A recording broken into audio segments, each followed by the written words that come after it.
আওয়ামী লীগের প্রণীত আইন অনুযায়ী আওয়ামী লীগের পদস্থ সকল নেতা সবাইকে আইনের আওতায় আনবার সুযোগ আছে এবং শাস্তিও বলে দেওয়া হয়েছে। এদের সর্বোচ্চ শাস্তি হচ্ছে মৃত্যুদণ্ড। জয় সাহেব যে কথা বলেছেন, জয়ের একমাত্র যোগ্যতা হচ্ছে মিথ্যা কথা বলা, লুটপাট করা। সে হচ্ছে আমেরিকার আইনে একটা কনভিক্টেড ক্রিমিনাল। আপনারা যারা জানেন, ছোটোবেলা থেকে ড্রিঙ্ক ড্রাইভিং থেকে শুরু করে অবৈধ অস্ত্র রাখা, তারপরে মদের দোকানে গিয়ে মাতলামি করা, নারীদের সাথে নারী ঘটিত ব্যাপার, অসংখ্য বিষয়ে তার বিরুদ্ধে ক্রিমিনাল কনভিকশন আছে আমেরিকাতে। এই ক্রিমিনাল কনভিকশন, একটা কনভিক্টেড ক্রিমিনাল বাংলাদেশ রাষ্ট্রের উপদেষ্টা করা হয়েছে তাকে, এবং সে এত বছর ধরে উপদেষ্টা আছে। তার একমাত্র কাজ হচ্ছে লুটপাট।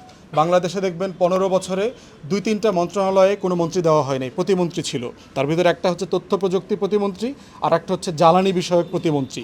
এই দুইটা হচ্ছে বাংলাদেশের লুটপাটের স্বর্গরাজ্য ছিল গত 15-16 বছর, এবং এই দুইটা লুটপাটের পিছনে হচ্ছে শেখ পরিবারের প্রত্যেকটা সদস্য দায়ী। আমাদের যত বিলিয়নস অফ ডলার লুট হয়েছে গত 15-16 বছরে, তার বাল্ক পরিমাণ টাকা লুট হয়েছে এই দুইটা মন্ত্রণালয়ের প্রজেক্টের মধ্যে। এবং তার ভিতরে দেখবেন ডিজিটাল বাংলাদেশ প্রজেক্ট আছে, তারপরে শেখ মুজিবের মুজিববর্ষ পালন করার প্রজেক্ট।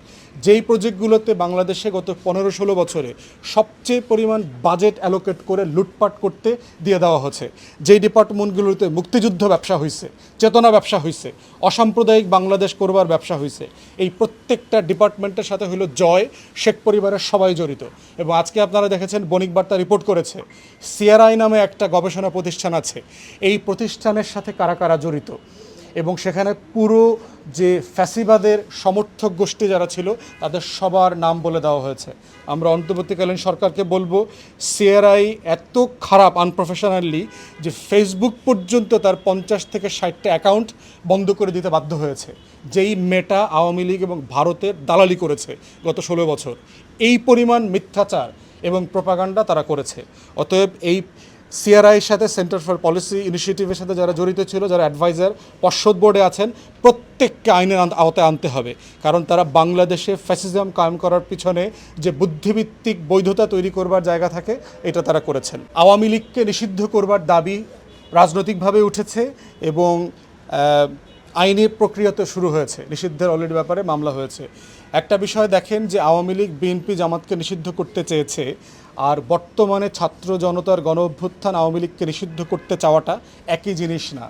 বিএনপি জামাতকে রাজনৈতিক প্রতিপক্ষ হিসাবে নিষিদ্ধ করতে চাওয়া হয়েছে, যেটা আওয়ামী লীগ করেছে।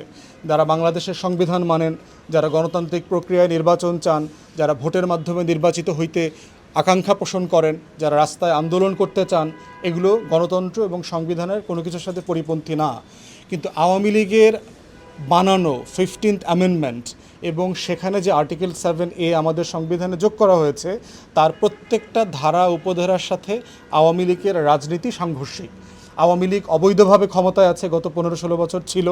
আওয়ামী লীগ অবৈধভাবে ভোটকে বাংলাদেশ থেকে নিশ্চিহ্ন করে দিয়েছে, গণতন্ত্রকে নিশ্চিহ্ন করে দিয়েছে, আমাদেরকে 3টা নির্বাচন থেকে 4টা নির্বাচন থেকে বঞ্চিত করেছে। বাংলাদেশের প্রত্যেকটা জনপদে সন্ত্রাস এবং ত্রাসের রাজত্ব কায়েম করেছে। সংবিধানের প্রত্যেকটা ধারা উপধারা তারা লঙ্ঘন করেছে। অতএব আওয়ামী লীগের প্রণীত আইন অনুযায়ী সংবিধানের আর্টিকেল 7A মোতাবেক আওয়ামী লীগ এবং আওয়ামী লীগের পদস্থ সকল নেতা, গত 3 সংসদে যারা এমপি মন্ত্রী হয়েছেন ভোট ছাড়া, যারা উপদেষ্টা হয়েছেন, যে সকল ফ্যাসিবাদের দালাল চক্র আছে, সবাইকে আইনের আওতায় আনবার সুযোগ আছে এবং শাস্তিও বলে দেওয়া হয়েছে। এদের সর্বোচ্চ শাস্তি হচ্ছে মৃত্যুদণ্ড। অতএব শেখ হাসিনা যে আইন করে গেছে, যেটা সংবিধানে আছে, যে সংবিধান এখনও স্থগিত করা হয় নাই, সেটার ভিত্তিতে বিচার করেই আওয়ামী লীগের বৈধতার প্রশ্ন রিজলভ করা সম্ভব বলে আমরা মনে করি। সেক্ষেত্রে রাজনৈতিকভাবে অ্যাক্টিভ হওয়ার একটা মাত্র শর্ত, সেটা হচ্ছে বাংলাদেশকে মেনে নেওয়া, রাষ্ট্রকে মেনে নেওয়া, সংবিধানের অধীনে রাজনীতি এবং নির্বাচন করা। যেটা যে দল করবে আমরা তাদেরই রাজনৈতিক অধিকারে বিশ্বাস করি, কিন্তু আওয়ামী লীগ এইটা করে নাই। অতএব কোনো না কোনো ফর্মে জাতির যে দেনা পাওনার হিসাব আছে, তাদেরকে কোনো না কোনো ফর্মে বিচারের মুখোমুখি করতে হবে।